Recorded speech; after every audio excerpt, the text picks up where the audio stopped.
This has to be like the greatest crypto strategy I've experienced in the past decade. And when I say 100% win rate, I'm not exaggerating. As you can see right here, every single time this happens, no matter what, it's extremely consistent. This is Bitcoin's price. This is Ethereum's price. Since Ethereum was created, it always outcompetes Bitcoin. This is 9,500%. Bitcoin went up 3,200%. This is 756%. Bitcoin went up almost 2,000%. Now this cycle, Bitcoin's only up 60%, and actually Ethereum from the Bitcoin halving is actually down 30%. So all we did is look at the Bitcoin halving to all-time high, and every single time we have Ethereum outcompete Bitcoin. We have a very undervalued opportunity right before our eyes. There's not a lot of periods of time in your life when you have something that has a lot of upside but minimal downside. Ethereum is something I would hold through pretty much the bear market because we know it's going to come back. It comes back every cycle. So I consider this on the safer scale in context of crypto, and the upside is going to outcompete pretty much every hedge fund in 2025 and 2026. This is the type of trade where you could put real size into the market instead of putting $100 on a meme coin hoping it goes up, but really sleep good at night. So large amounts of money multiplying on a high scale. So again, I'm telling you, I love these type of trades. Not only that, what I want to do is break down a strategy where you can buy something like Ethereum, get the upside, and diversify it through a leveraged loan and buy lower market cap or lower liquid altcoins to get even higher upside. So this is kind of a win-win if you do it the right way. And in this video, I'm going to break down the entire strategy with no detail left out, step by step. I'm going to give you every single detail to where you can literally execute it yourself if you want to. This is not financial advice. And if you're new here, my name is Alex. I've been in cryptocurrency for 8 years, managed millions of dollars, and I made this cryptocurrency channel as a way to start a movement that rewrites the future. I don't want to just be in the future. I want to recreate it. Thank you for joining. So what we have here is probably the greatest trading setup in the last 5 years in terms of safety and return on capital, okay? Safety and return on capital, I consider it the best, not just return on capital. And the reason why is because of this. Bitcoin, from the Bitcoin halving, these orange lines of the Bitcoin halving, to the top is up 60%. Ethereum is down 30%. Now, probably the biggest determining factor of Bitcoin doing so well this cycle is the Bitcoin spot ETF. In the past, we had ETFs, but we've never had a spot ETF. A spot ETF actually pulls crypto off the market. What does that mean? An ETF in general allows you to invest in Bitcoin with your retirement tax-free. It's integrated into the financial system. But see, a spot ETF, when the Bitcoin's actually purchased with your retirement, the Bitcoin's actually taken off the market. So this is scarcity. So that means that like a lot of Bitcoin has actually been taken off the market with people's retirement investments and 401ks and things like that, right? And see, the thing is, from a fundamental perspective, the only other coin in the world right now that has a spot ETF is Ethereum. Catch that. I'm not here gonna argue about like layer ones and stuff like that. I'm not gonna argue about which layer one's the fastest or whatever the case is. That's not my goal because obviously there's a lot of better technology. What I'm saying from a fundamental perspective, it's very clear. They both have spot ETFs, okay? Listen, and at the same time, Ethereum always outcompetes Bitcoin 100% of the time. 100% of the time, Ethereum outcompetes Bitcoin. They both have a spot ETF, which is probably the biggest determining factor of Bitcoin doing so well this cycle. So the Bitcoin spot ETF actually started in January 11th of 2024. And look at the price of 176% since the spot ETF actually started. Look at Ethereum spot ETF right here. We're down 24%. Yeah, Ethereum's was in July. And we're down. So guys, again, catch what I'm saying. Fundamentally, this is what you considered undervalued, and it's very important to focus on. And here's just more proof of what I'm saying. Ethereum ETF flows lag far behind Bitcoin. There's not a lot of Ethereum flows. This is undervalued. We know Ethereum always outcompetes it. All these people with the retirement and everything like that, they don't even understand Ethereum yet. That's how early we are. The people that are investing in ETFs, is usually probably 401ks and retirements and things like that. They don't even understand Ethereum yet. This is insane. This is the greatest trade setup. Like, we have to focus on this. We have to focus on the ETH spot ETF flows, it will start to increase. It will happen. This is where it becomes really clear, right? Take a look at this ratio. So what we're looking at is Ethereum versus Bitcoin, right? The blue line is Ethereum's price. Bitcoin is obviously the golden line right there, right? Now, just take a look at how similar their prices look, because that's usually how it goes. Ethereum always follows Bitcoin. There's a small lag. I've seen some discrepancies of like maybe like a month or 2 weeks, like where Bitcoin will top out. Ethereum might take a 2 weeks to a month after to do the same. But in general, it follows the same price. But Ethereum is like an amplified multiplier on Bitcoin. So what I did is I kind of lined up both of their prices. We have the Bitcoin halving here because that's like the important part for the cycle. And then you see kind of like this green line there. So let me explain the green line. So the green line is basically a ratio which tracks how much ETH is worth compared to Bitcoin. The lower ratio means ETH is undervalued, and the high ratio means ETH is strong or overvalued in comparison to Bitcoin. And if we take a look at how low we are. We are very, very undervalued in comparison to Bitcoin, like very undervalued. We're so low. We're back here in 2019, the bottom of the bear market type of undervalued. That's how undervalued we are. So again, money-making opportunity for all, even the Bitcoin maxis, the Bitcoin maximalists are like, I'll hold Bitcoin forever. You could literally make more Bitcoin if you got rid of your Bitcoin, put it into Ethereum, and then cycled it back to Bitcoin later when this ratio is higher. So again, very, very undervalued. Not only is it undervalued, right? We talked about how Ethereum can increase by 300%, but also people don't comprehend the safety behind Ethereum. You got to realize this, okay? It was the second biggest coin on the market for a very long time. The only coin back in the day that had smart contract capabilities. It literally started smart contracts, right? It started everything. Now, I'm not going to sit here and argue layer ones. There's a lot of layer ones that have better technology, of course. But again, we talked about it. Spot ETF. And when I explain this part, it's going to really bring it all together. They're market making Ethereum. Ethereum kind of already won, like from a lot of different perspectives, not for just price increase. Look, again, if you want a higher leverage return, like if you want like a 10x, Ethereum's not the bet. I'm talking in context of safety, right? So for example, Coinbase, right? Probably now the biggest centralized exchange in the world. They have 90% of Bitcoin ETF custody. Basically what that means is all of that Bitcoin that's purchased is actually stored on Coinbase. Wow, interesting, right? Now Coinbase helped launch Circle, which was the creator of USDC, which is the second, maybe even the first biggest stablecoin in the world.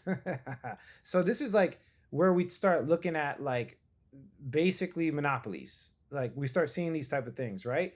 Not only that, but this is actually supposed to be Federal Reserve. I'm gonna put this in here. Fed, the Federal Reserve, which is the most powerful entity on the face of the planet. There's so much connections to Circle and Coinbase, you have no idea. Now, these are three of the biggest examples. For example, Bill here used to be the president of the New York Fed. And I'm not going to go into the Federal Reserve because that's a whole video in itself. That's a whole 10 videos. But if you study the Federal Reserve, they are the most powerful entity on the face of the planet when it comes to money. They control money. They control the printing of money. They control the loaning of money. They control money even more than the United States themselves. And so there's people from the Federal Reserve that are now advisors to Coinbase, right? Now we have this person here that was on the CFTC. And remember that. Remember CFTC chair. Remember that because it's going to get really interesting. That is now, look, the president of Circle. Now, if you go into your history, you know that Circle was created on Coinbase. It was not significant. It was a stable coin. And basically, it was the only place, and I remember back in the day, because I've been in crypto for a long time, I remember it was the only place where you can get a stable coin for free. What does that mean? You can go on Coinbase, put $1,000 into Coinbase, and transmit it to USDC for free. You could not do that with any other stablecoin. You could not do that with Tether.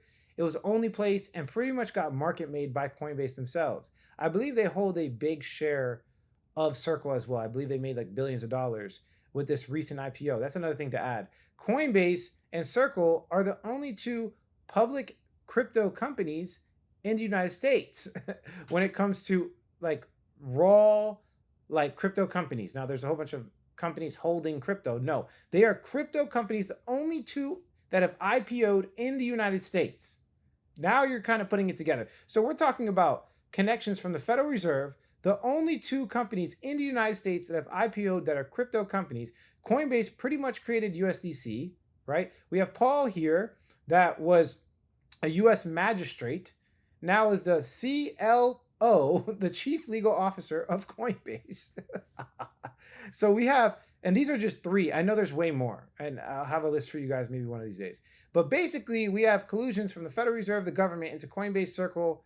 These guys are connected, bro. Something's happening here. It's very, very, very clear.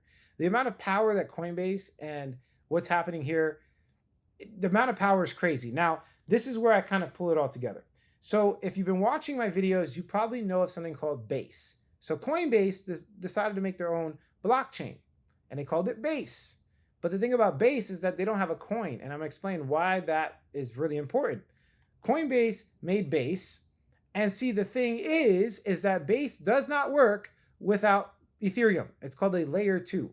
So Ethereum is a layer 1. It's the security layer. That's what they call it. And then you use Base on top of it, and it's cheap and fast, and it's basically like a stack. I want you to think about it. I mean, the best way I can explain it is like it's an operating system on top of like the main coding layer. That's basically the gist. So basically, no one really uses the Ethereum chain as much, at least new users don't.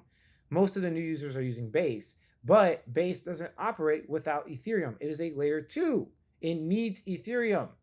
Now, this is, again, where it gets weird. On Base, there's something called Aerodrome. Now listen, since the beginning of time, the biggest decentralized exchange in the world has always been Uniswap. Uniswap started decentralized exchanges. There was no such thing. They started it, and then everybody just tried to make duplicates of Uniswap. Aerodrome has been really the only real competitor to Uniswap since it launched about 2 to 3 years ago. And Aerodrome just got a partnership with Coinbase to be the back end of the Coinbase app. So the Coinbase is now like a hybrid system. We have a centralized exchange and a decentralized exchange coming together. And it was very clear. They just did this partnership like 2 weeks, less than a week. I don't even know. It was like a week ago or something like that.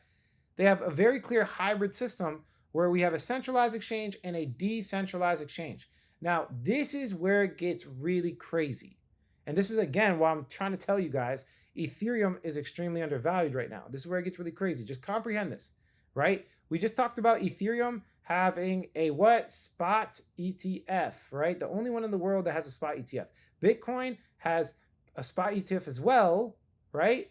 And 90% of all the money held in the Bitcoin ETF is on Coinbase, bro. The connections is absurd, and it's a little bit overwhelming, to be honest with you. The connections are insane. They are market making Ethereum very clearly, because think about it. Coinbase created only one blockchain, and that's called Base, and it only works on Ethereum. It only works on Ethereum. That's it, right? And when I make the connections with Aerodrome, which we're going to go into the next part of this video, when I make those connections with Aerodrome, it's going to freak you out a little bit. They are market making. This is it. If you are not putting your capital into something that's with this, I know you're lost. I know for the coin projects, there's a lot of probably people that build projects that watch me. If you're not building on Base, you're lost. Somebody finessed you. Somebody finessed you. You're in the wrong part of the market. For a fact, like this is clear as day. Let's get into the next part where it becomes very clear and very crazy. When this happened right here, this kind of exposed everything when it comes to who's the winner. And what I mean by that is a lot of times in government, if they like you, they'll force you to be the winner by regulation, by laws, right? They're going to definitely make sure that who they want to win wins, okay? So they're picking winners. Right now, there's something called the Clarity Act, right? So we talked about this in the last video. If you want a deeper perspective on this, definitely reference the last video. But basically, there's a bill that's going through right now. Crypto Week is coming up, I think on the 14th to the 18th. So these guys are like, let's do a crypto week so that we can get through 3 bills. And one of the bills is the Clarity Act. And see, the Clarity Act is kind of where they're drawing lines in the sand. They're picking winners. What do I mean by that? So they're giving regulation on different things, but one of the most important things is the coins. So every coin will now be in 2 categories after the Clarity Act, which, by the way, the timeline on the Clarity Act is looking like the end of August. August, September, no one knows for sure. It's estimates, but yeah, August, right? So in August, they're going to put a line in the sand for every single coin in the cryptocurrency world. Now, if you don't follow this, then what's going to happen is if you want to purchase that coin that's not following these guidelines, is on the website, it will literally say like, this is restricted in the United States, because there's a lot of coins right now that are restricted in the United States. So the same exact thing will happen. You won't be able to load the website. I don't know exactly if that's true, but I'm pretty confident that's going to be it. Now, this is a lot of theory, but this is kind of like, and I'm going to add a lot of evidence to what I'm saying. People in crypto know what I'm talking about. They're probably freaking out right now, right? So basically the gist is the Clarity Act is going to determine what's a security and what's a commodity. Now, the difference is a security is like a stock, bro. So the amount of regulation behind that is insane. They closely watch it. They look at pretty much every variable of a stock to make sure it's not a scam. It's a lot of regulation and a lot of money. So imagine a coin project, if they become a security, I mean, it's like, it gets really crazy. Like the amount of money they have to spend, the amount of lawyers they need to have, they need to restructure the whole thing. It's crazy. You might as well just launch a stock, right? Now, a commodity, on the other hand, is treated more like Bitcoin, where it's like, there's a lot less restriction and regulation. Maybe one day we'll make a video on that. But the point is that we see now the first time ever a hybrid from a decentralized exchange and a centralized exchange, and you guessed it, from Aerodrome and Coinbase. So Aerodrome is the biggest decentralized exchange on Base, which is that layer 2 that I was telling you about right here. Base that operates on Ethereum, right? That Ethereum basically runs Base. Yeah, Aerodrome DEX is the biggest decentralized exchange. So they just had a partnership where Coinbase and Aerodrome are coming together and they basically said the back end system will be run by Aerodrome. And I wonder why. The reason why, and this is all, again, we don't know this for sure, but what I'm concluding here, it looks pretty obvious, is that maybe because Coinbase is their main source of revenue, Coinbase makes most of their money off of fees, trading fees, right? You go on there, you buy Bitcoin, you pay a fee. They make pretty much all of their revenue on trading fees. And also, like if you leave your money on there, they're legally allowed to trade your currencies. So they go do DeFi opportunities. So like, again, like when you have your money on Coinbase, you don't really own it. They're actually using it to do stuff. But the point is, this is probably their main revenue source. Aerodrome probably generates revenue, but Coinbase is their main one. So I would assume, and this is speculation, I would assume that the commodity coins will probably stay on Coinbase. So when this happens, right? And by the way, whether they determine it's a security or commodity is basically decentralization. But the thing is, the Clarity Act doesn't clearly define what decentralization means. So what happens basically is they'll be like, all right, you're a coin. Now you need to declare what are you? Are you a security or your commodity? And then basically there's a 60-day period where the SEC will be like, no, you're a security or a commodity. And then whatever they declare, if you don't like it, you're gonna have to take it to court. So it'll be decided in court, right? And obviously the SEC has way more money than a lot of people, a lot more connections. So the vast majority of the coins, if they're determined as security, are probably gonna die. They're probably gonna die unless they're determined a commodity. So what's happening is basically whoever's in the government gets to pick and choose the winner coins. Are you hearing what I'm saying? You have to take it to court. So if you don't have enough money, this is what they always do, bro. If they want to control something, this is kind of how it looks, right? If you've looked throughout history, this is how it looks. They want to control it. So they're picking winners on who's commodities and who's not, right? And when they pick, okay, chances are, I would say that all the coins that are in like a gray area or they're determining a security might be on one of these two. I would guess it might go this way. We don't know for sure because Coinbase is their main revenue source. So they probably want to keep it really safe on Coinbase. They probably, I don't know. Again, I don't know. But it could go the other way around too. It could be a situation where maybe all of the commodity coins are on Aerodrome and the security coins are on Coinbase. But whatever the case is, I believe they're doing this dual exchange thing, this hybrid exchange, because of the regulation. Because of this regulation, that's why they're having two different exchanges. We don't know what coins are going to be on what, but what we do know is one thing, which is very important. Aerodrome, Base, and Ethereum are being market made by the most powerful and wealthy people in America that have connections to the Federal Reserve. Listen, the Federal Reserve and the strongest stablecoin.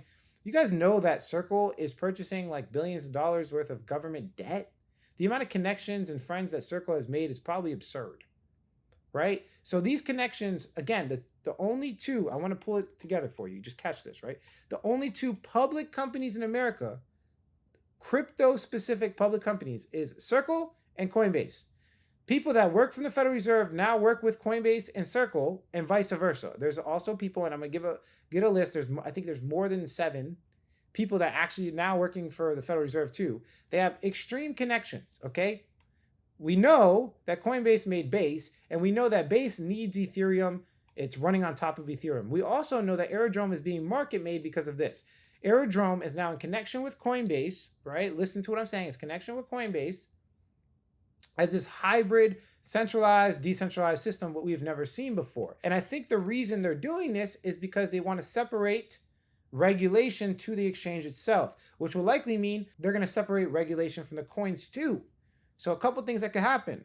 Again, the coins there's going to be winner coins. Some are going to be picked, right? And I believe it's the ones that are closely tied to commodities. If they actually could be proven as a commodity, I think they're going to do extremely well. So we can make money off of that. Number 2, Ethereum is going to do well.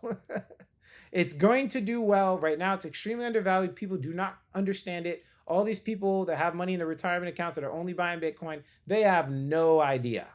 They have no idea that probably the biggest purchasers of Bitcoin in the world are more interested in Ethereum. Let me say it again.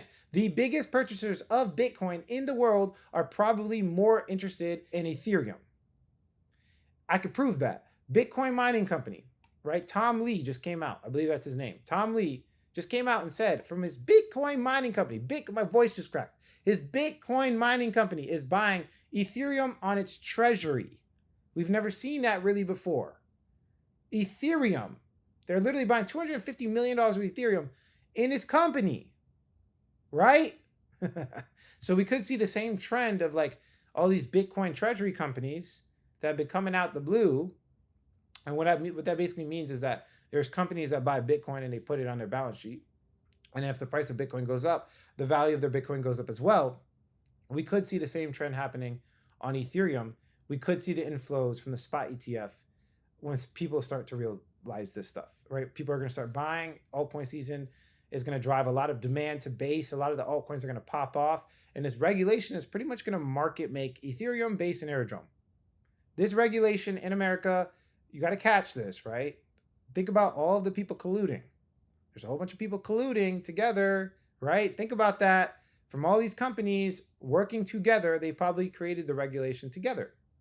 Chances are the conversations back and forth made this regulation happen to the point where this is the only centralized exchange in the world that has access to the information to move before anybody else by partnering with Aerodrome DEX. Bro, we're not going to get the Clarity Act passed through until like August or September. And they are already moving on it. They are already creating the system when the Clarity Act is passed to essentially be in regulation and they don't get deleted. So they're being market made. This is what market making means. This means that they make markets the way they want. And so I hope you guys comprehend this. I want to get into the last part of this video. This might blow your mind a little bit more. If you're still here, then maybe you might comprehend this last part here. But this is where we really you'll see.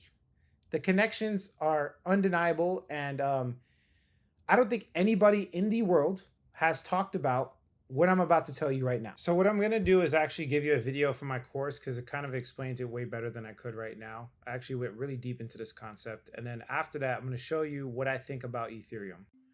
What is going on, CoinPix? So this really proves my point. It's going to be a very interesting video. So I want to dive into some just kind of like on-chain stuff that proves my overall narrative, so it can give us some confidence, right? Remember, every time I prove the narrative, it gives confidence and conviction, so you can buy more, or I can buy more. Just kind of really ironing out our strategy. So the overarching thing about what I have always said is that altcoins are like the new adoption vehicle, right? That's what you should be buying, because not only do they make the most money, but it's the new frontier. It's like, that's where most of the adoption is going to happen.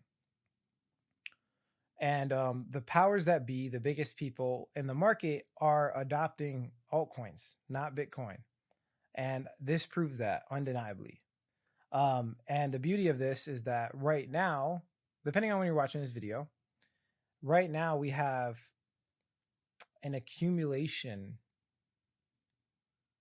of ETH, huge accumulation of ETH right now. So this is a very interesting subject, extremely interesting subject. You'll see what I'm talking about. But it's very complex as well, but I'm going to try to make it as simple as possible for all of you. Take notes, do what you have to do. So, let's make this chart a little bit more simple. I'm going to take away some of this stuff here, and I'm going to only leave. I'm going to take this away as well. I'm going to leave. This is Bitcoin's price is the orange, and the red is ETH exchange balance. Now, if you notice, there's a lot of money being withdrawn from exchanges. Look, a lot of money being withdrawn from exchanges. Look at that. So, like, for almost ever, like, there was a period of, if you look back, right? Let's look back. There was a period where ETH was being added to exchanges, right? As you can see right here, a lot of ETH being added. But like around this event right here, which was like DeFi boom, this was like when DeFi got solidified. Ever since then, ETH has just been taking off forever. This was last cycle, August 15th. This is actually when I started making my DeFi videos and they started going viral. Was literally right around this time period right here. And this is like when DeFi got solidified. So as you can see, the ETH has just been taken off the exchanges. There has been no uptrend since then, even during the bear market. Now, what's the significance of that? If you put an asset on an exchange, then there's an anticipation of like people wanting that asset, right? So for example, if I have, let's say, a supply of Jordans, right? I always use Jordans because it kind of makes it simple. If I have a supply of Jordans and I anticipate, and I have a storefront, I have a store, and I'm like, okay, I think there's going to be a lot of people buying Jordans very soon, right? Because of whatever trend. Because I have insider information. I just feel like everybody's going to start buying Jordans. What do? I buy as much Jordans as I possibly can, and I put it in the store in anticipation for the increased demand. There's going to be an increased demand, so I put it in the store, right? But let's say hypothetically, I think that I want to keep the Jordans, right? What I'll do is I'll take it out of the store, right? So if there's an increased demand and I want to sell them, I get them in the store. If I just want to hold it for myself and I take it out of the store, I don't put it up for sale. So this is the same thing for exchanges. When they add an asset to an exchange, they're trying to sell it. Whether it's, I'm looking at the big market makers, like the huge people. And you'll see it's very clear too. This video is going to be revolutionary for a lot of people. If money's flowing on exchanges in massive amounts, that means that they are putting it up for sale, because there's so many benefits to going on chain. If you take your money off that, like, you actually have custody over it. That's the first thing, is that you actually have the asset in your possession. If it's on a centralized exchange, you don't have your asset in your possession. Not only that, but you could do DeFi stuff. Not only that, but you can hide stuff. Like, as we've seen a lot of big organizations hiding with, through their transaction history and things like that. But long story short, the benefits of on-chain are substantially greater than keeping it on a centralized exchange. especially if you're an advanced user. If you're a beginner user, that might not be so clear for you. But if you're an advanced user, none of them have their money on exchanges, especially if they're trying to hold. The only reason they put it on exchanges is to sell. So,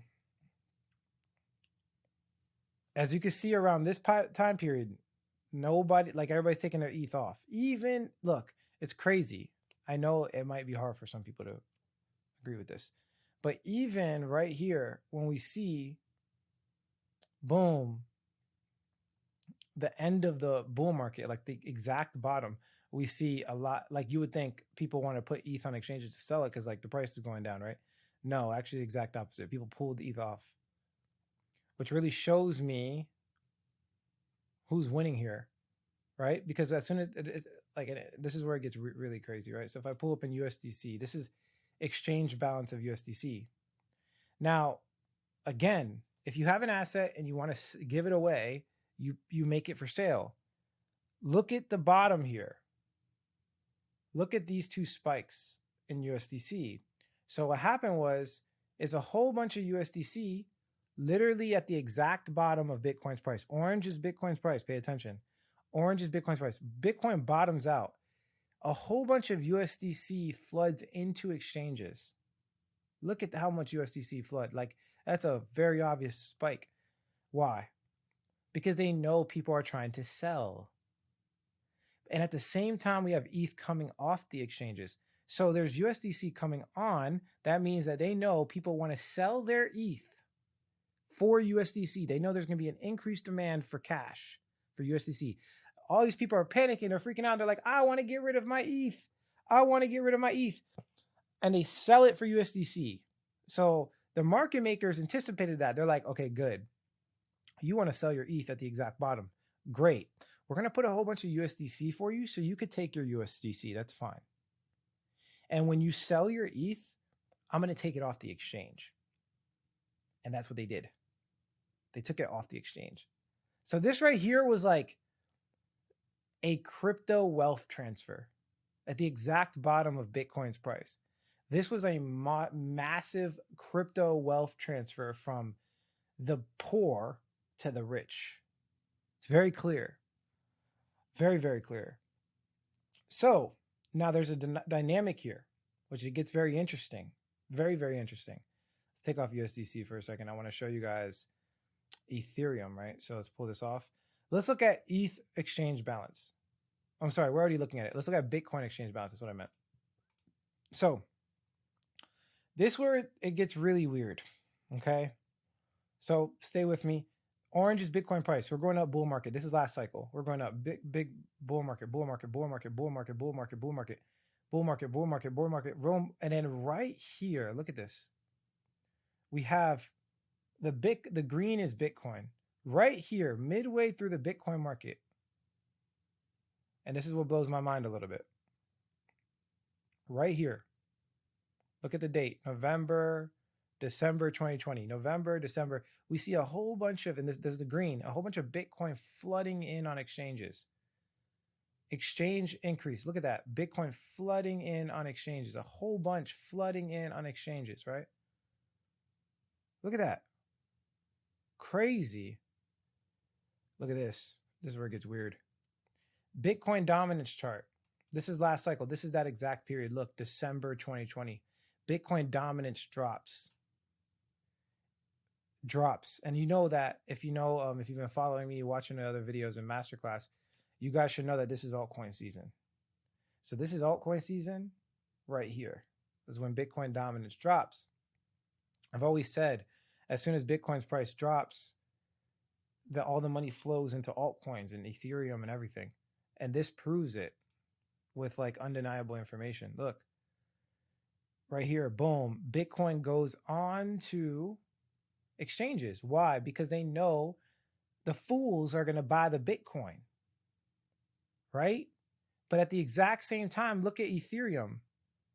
Just continues to be taken off the exchanges for like, look at a whole bunch of Bitcoin being offloaded on people, which is crazy because this actually signaled the top here too. Boom. Like it was like midway through, people realized that Ethereum's the asset to hold. Boom, look at how far down it goes. Look at how much Bitcoin got added to exchanges. Look at how much Bitcoin is getting added to exchanges. Look at the green, right? Look at how clear that is. Very, very clear, right? So yeah, I think that really paints a picture. Now, I do want to go a little bit deeper. So another thing to take in consideration is the ST-ETH circulating supply. So this is staked Lido. Now, I didn't choose exchange reserves because it's not really how it works. Staked Lido, let's look it up so you guys can get it. Lido ETH. Staked Lido is basically the way you stake on Ethereum right now. It's staking. So stake any amount of ETH and receive daily rewards and increase your balance through DeFi. So there's also votes. Let me figure this out really quickly. I want to get a definition for it. Give me 2 seconds. Yeah, here I found it. So basically, Ethereum's proof of stake. Listen to what I'm saying. Ethereum's proof of stake. So basically, how it works is you put ETH, you hold ETH, and instead of running a miner, you could just stake your ETH instead. So you stake your ETH instead. And then with that stake, you could vote. You have voting power. So if somebody has like $20 billion, their voting power is great, like crazy. And what they could do is they could essentially vote on these motions. Somebody would put out a big motion or a proposal, and they could vote to see, okay, do they want to pass it or not? It's kind of like, imagine if like votes in America for a president, but they do it for proposals, and anyone can vote instead of like being elected to the Senate or being the president. You don't have to be elected. You just have to have money. And if you have money, then you can essentially pick and choose what proposals go through or not. So Lido, the crazy part about Lido is they offer like 3% or something like that. And if you do it, you get 3.2% APR, and they're the biggest. They have a lot of money. That's $30 billion, guys. So they're the biggest. I mean, if you go to DeFi Llama, I believe DeFi Llama shows you it. Like there is no bigger pool of liquidity than Lido, from what I remember. I just forgot where I saw it, but I know for a fact this is true. Let's see if we can. Yeah, here we go. So ETH liquid staking, right? There's nothing even close. Lido is just dominating everybody. So when you put your money in there, and listen to what I'm saying, you'll understand. When you put your money in there, you're essentially delegating your voting power. You're giving them your voting power. You have no vote. You gave it to them, but you're getting the 3%. So you're getting that 3%. They get to use your money for voting. So the point I'm trying to make is if we look at, let's go back to specifically, where is it? Glassnode. You could actually look at ST-ETH circulating supply. So the way that the supply gets minted, the way that the supply actually gets made is when you stake your ETH. So as soon as I stake my ETH on this website, they send me ST-ETH and it gets minted automatically. So the supply is created based off of how much ETH is in the pool. So you could see basically with this chart here, come over here to Glassnode, we could see that when we put on the ST-ETH circulating supply, you can see when there's these big leaps. This is how much ST-ETH is in the supply. So this is how much. So basically, like long story short, around this point, somebody dumped like 1.5 million ETH into this pool right here. Now, why it's so interesting to me is they dumped it right. Look at the timing of when they dumped it in. This is a lot of money. I actually did the math. I have it over here.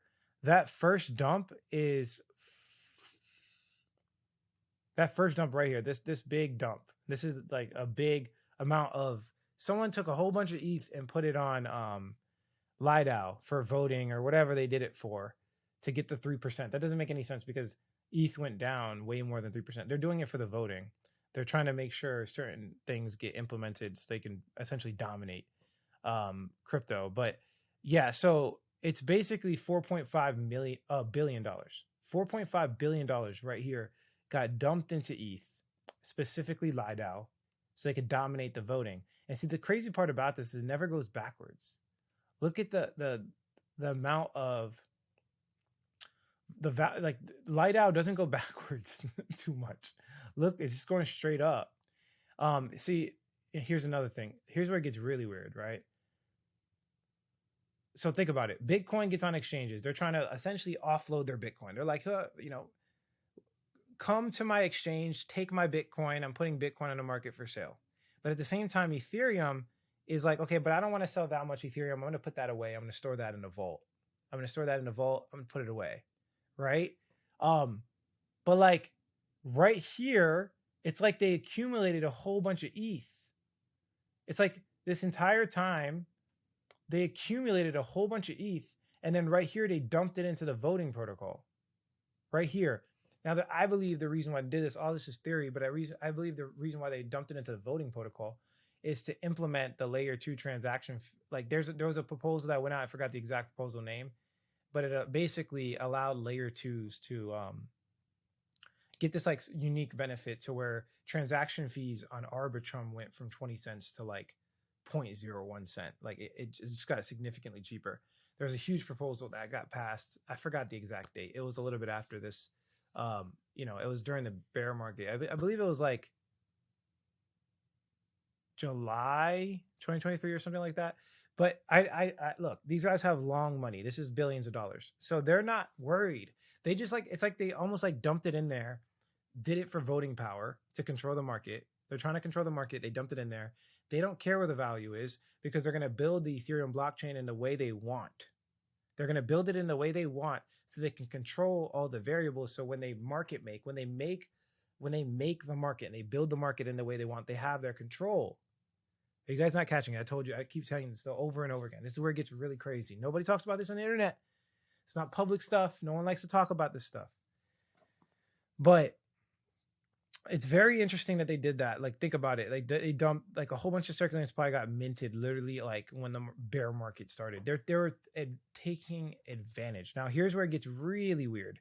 I've always talked about USDC and how it's connected to the Federal Reserve and all these things, right? Now, look at this second spike. This is even bigger. This is even bigger, right? ST ETH, it's even bigger. It went from 3.5 million ST ETH to 5.8 million ST. That's like, I actually did it right here. That's $7 billion. $7 billion, guys. And we're talking about like, you look at it, it gets really weird. Look at that short of a time, $7 billion in like 2 days. 2 days, $7 billion. That is not even a billionaire. That can't be. That's not even a billionaire. And you know what's really interesting? Oh man, I think I'm drawing. This is where it gets crazy. Hold on one second. I think I just remembered something. Okay, this is where it gets really crazy. This is where it gets really crazy. So if you guys know the story, you should look into your crypto history. But basically, FTX exchange went bankrupt. And then there's a lot of money being held in Silicon Valley Bank. So it kind of led to the collapse of Silicon Valley Bank, which was mostly a tech like company bank. Like they dealt with mostly stocks and tech companies. But the problem was that they had a lot of assets on FTX exchange. So they went bankrupt. And it caused this cascading down effect of bankruptcies, which there was a whole bunch more, but those were like the two biggest. But listen to this. The Federal Reserve, in response to the failure of Silicon Valley Bank, implemented several measures to stabilize the situation. This included the creation of the Bank Term Funding Program in March 2023. AKA, they printed a whole bunch of money in March 2023. Look at this. Guys, that's March 2023. This is crazy. This is giving me goosebumps right now. This is March 2023, and we see a whole bunch of new supply being minted in staked Lido. And see, at the exact same time, guys, this is when the market came back. And USDC, look, this is the connection. Look at that spike of USDC. Look at that spike of USDC. That looks almost fake, right? Like, how the heck the USDC go up that? Look, the blue is USDC right here. Right there. Look at that blue. That's USDC on exchanges. Listen to what I'm saying. So what happened here? What I believe happened, I mean, there's so many assumptions you can make to this, but what I believe really happened is they put a whole bunch of USDC to give liquidity. A whole bunch of people sold. And at the same time, they pulled a whole bunch of Ethereum off the market. You see what I'm saying? They pulled it. They're like, hey, everybody, if you want to sell. Okay, great, give it to me. And then they put it in the voting contract. That's what I think happened. They put a whole bunch into ST so they can control the network even more. These are not like, whoever it is like very obvious.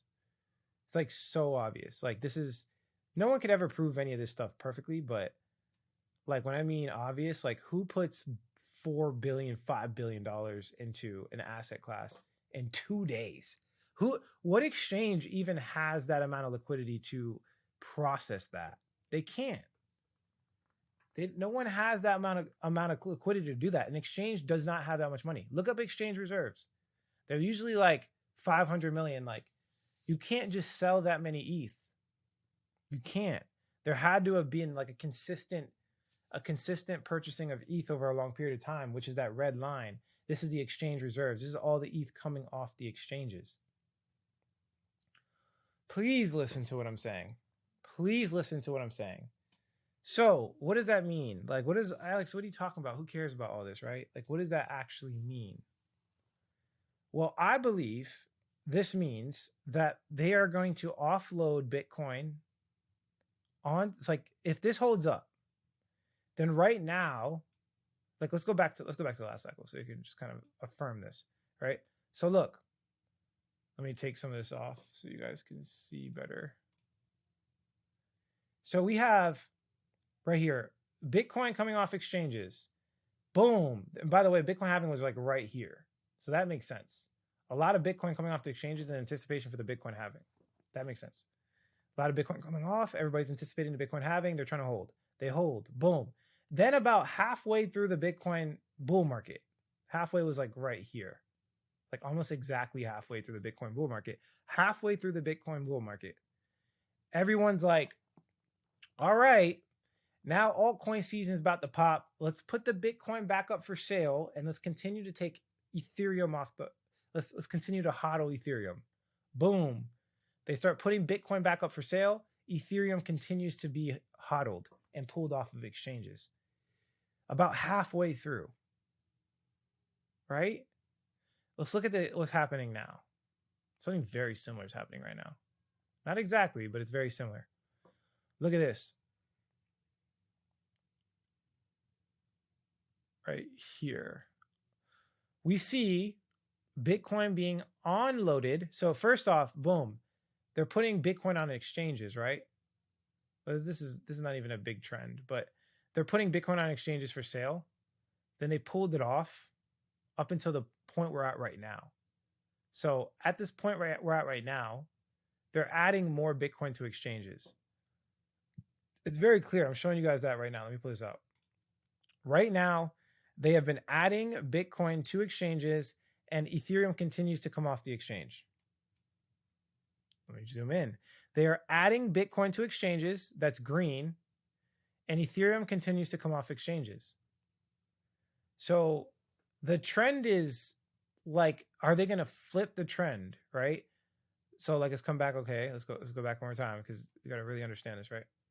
Again, they took Bitcoin off the exchanges. It catalyzed the bull market. Then eventually they started adding Bitcoin onto the exchange and boom, they kept Ethereum coming off the exchange. They pull Bitcoin off them. Like, look, they try to catalyze Bitcoin. They're pulling it off, right? Look, they're putting it on here. People are buying up the Bitcoin. Then they start pulling it off. But all I know is right here broke all time, like this local top. This broke a local top. So there's like a pretty aggressive amount of Bitcoin being added to exchanges for sale right now.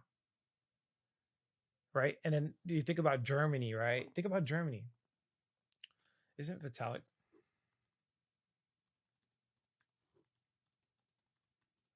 I think Vitalik Buterin is German. Oh no, he's Russian. Or yeah, Germany's selling right now. Russia's not. That makes sense. I was just looking at that. I was like get blown away. Just like freak out a little bit more. But where is it? Yeah, so what I'm implying is they're gonna do it again.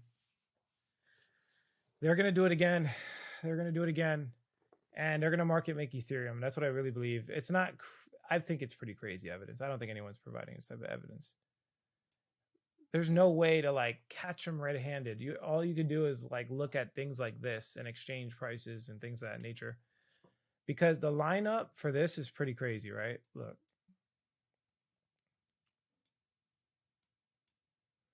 Right here, this like really just kind of like solidified everything for me.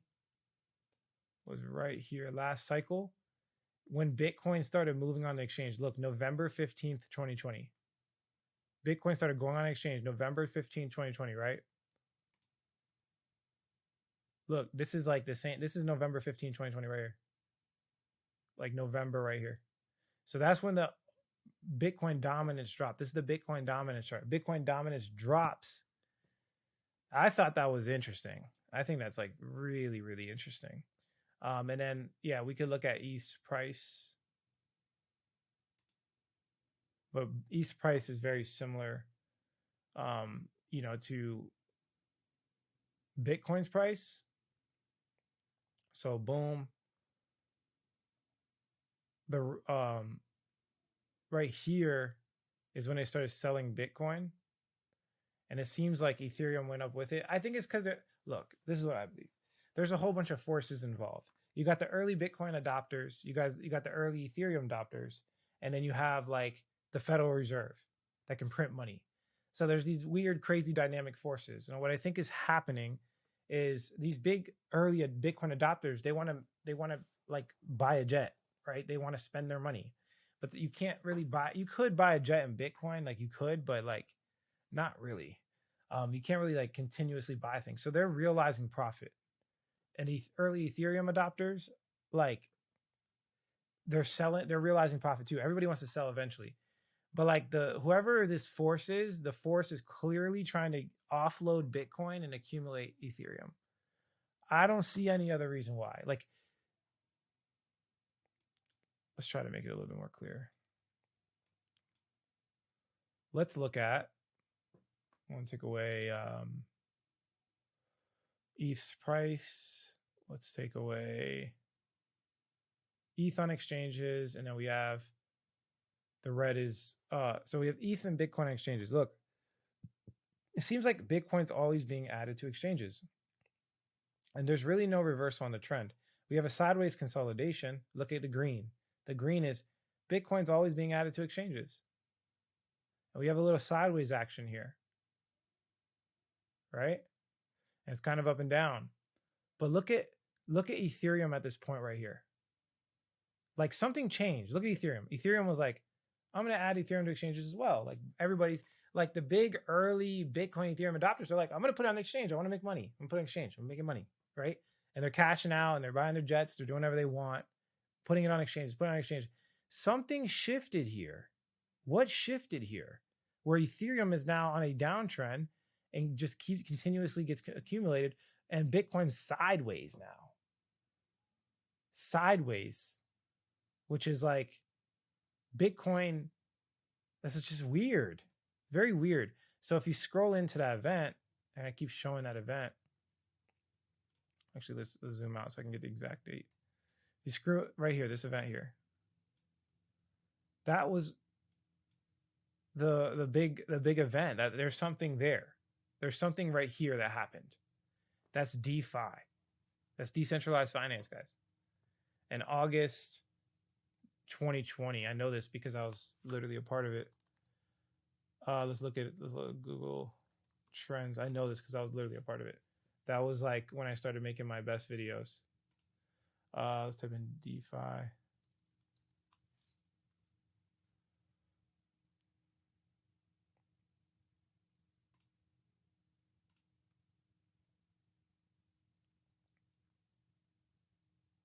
Look, right here, May, June, July, August. This was the first time it like did everything. Like the first time it popped was right around here. January, February, April, May, June. Like this was the first pop. That's when DeFi started, decentralized finance. And the thing about decentralized finance is it's a decentralized autonomous organizations with the voting power. It's not necessarily all about money.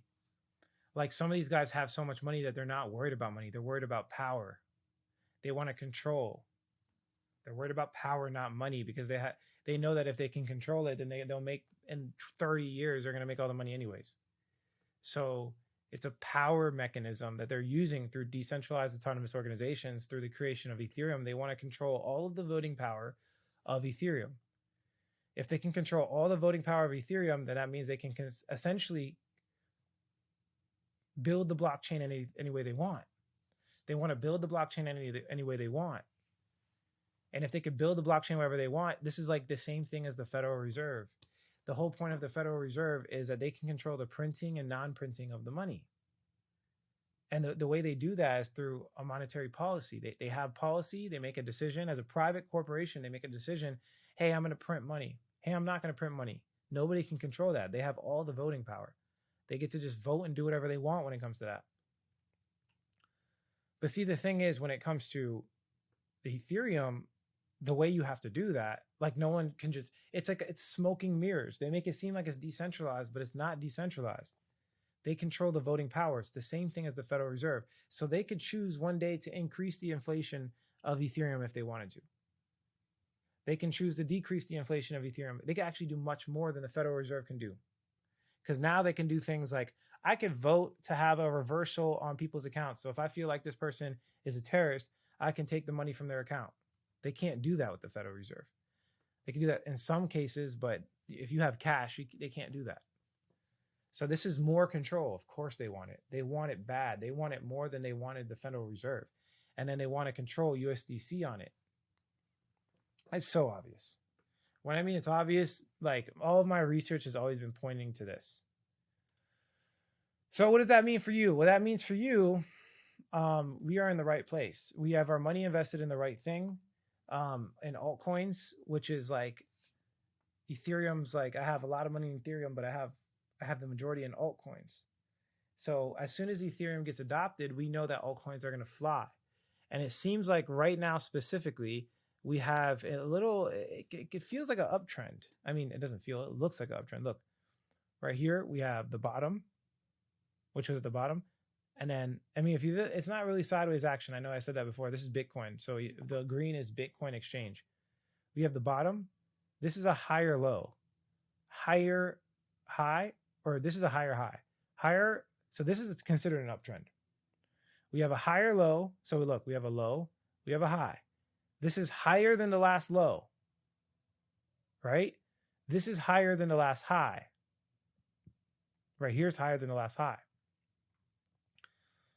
And this low here is higher than this low. That's considered an uptrend. That is an uptrend when it comes to Bitcoin exchange balances. There's Bitcoin on an uptrend, and then Ethereum's on a downtrend right now as we speak. Right now as we speak, that is happening right now. So you are in a good position, guys. You are in a good position. I think they're trying to market make an altcoin cycle. They're trying to market make an altcoin cycle so they can make a whole bunch of money, and then they can continue their power hungry, do whatever they want, right? Super interesting stuff here, guys. This really, really is very interesting to me. Bitcoin uptrend, as you can see. And then Ethereum downtrend. Man, blows my mind just a little bit. Now I'm going to deeply research this and find some more evidence on certain things, but just wanted to update you guys that. Let me know if you guys have any questions. Peace out. So just to pull it together for you guys, just so you understand a couple of things. I want to like narrow in. I know I made a lot of claims in that video. It's a lot of theory, a lot of research, years behind it. But the point is that we always have altcoin seasons. Okay, we always have altcoin seasons. It's very clear. And it's confirmed. Even there's connections. I'm making a claim. I do believe it. There's connections to the printing to bail out Silicon Valley Bank at the exact bottom of the market. So at the exact bottom of the bear market, the worst time, when all retail traders were panicking and freaking out, like it's going to be the end of the world because of FTX exchange going bankrupt, right? Somebody bailed out all the banks, like not somebody, we know the Federal Reserve. The Federal Reserve bailed out all the banks, Silicon Valley Bank and everything. And somebody dropped like $8 billion into Ethereum to control the voting mechanism and to hodl ETH. And the on-chain evidence is very clear that the dates are very close to the exact stimulus, the exact bailout, that exact bailout. So when I say that the powers that be are market making Ethereum and altcoins, I'm telling you, this is the truth. I do believe, again, very clearly, that it's not just going to be a Bitcoin forever thing. Ethereum's going to pop off. Altcoins are going to pop off. And I do believe Ethereum has like pretty much as close to guaranteed as possible, 300% return. I think altcoins are going to do phenomenal because they have ties to the Federal Reserve themselves. They're being market made. Somebody wants to control the voting on Ethereum from the Federal Reserve, from that printing, whoever it was. I don't know if it's directly the Federal Reserve. But from that printing event to bail out Silicon Valley Bank, someone dropped in 2 days like $8 billion into Ethereum, which is absurd, unheard of. And it's crazy because nobody's talking about this. Nobody's talking about this. They are market making Ethereum. Base is going to benefit. Aerodrome Finance. This conglomerate is probably going to be the new, like, I'm not going to go that far, but maybe it's the new Federal Reserve or the way they use the Federal Reserve or something like that. We definitely know that they are a monopoly. We know that. We know they're a monopoly. We know they're market making it. And now they're at a point where they're using regulation to guarantee the end result. They're using regulation. They're using the Federal Reserve. They use everything. Just guarantee that this is going to work. So this was a long video for some people. If you made it this long, thank you guys for watching. If you like the quality of this content, hit like. If you don't, leave some constructive criticism. Subscribe for more video updates. And like I always say, if you don't get with it, you will get left behind. Catch you guys in the next video. Peace out.